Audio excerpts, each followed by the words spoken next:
Hello all. இந்த question SSC ஆர்ஆர்பியில் ஃப்ரீக்வெண்ட்டாக அடிக்கடி கேட்குற கொஷின். வாங்க பார்க்கலாம். Very easy.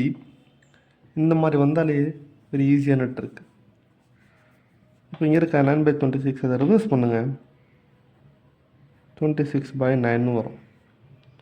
இதைத்தான் நம்ம டிவைட் பண்ணி ஆன்சரை ஈஸியாக கண்டுபிடிக்க போகிறோம். Easy tricks. ஓகே, 26 டிவைட் பண்ண போகிறோம் 9ஆல். 9 2s 18. திரும்பி பேலன்ஸ் என்ன இருக்கும்? 8 இருக்கும். அகைன் இதை வச்சு 9 டிவைட் பண்ண போகிறோம்.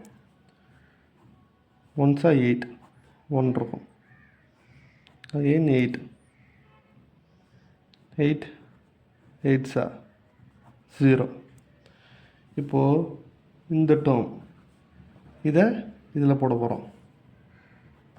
இதான் ஏ, பி, சி. ஏ என்ன? 2 + 1 + 8 11. 11 தான் கரெக்டான ஆன்சர் இந்த சம்முக்கு. இந்த மாதிரி மெத்தட் வந்தாலே இந்த மாதிரி மெத்தடை ஃபாலோ பண்ணுங்கள். இதுதான் ஈஸி. ரொம்ப ப்ரீஃபாக போக வேணாம்னு நினைக்கிறேன். Thank you. Very awesome. Thank you all.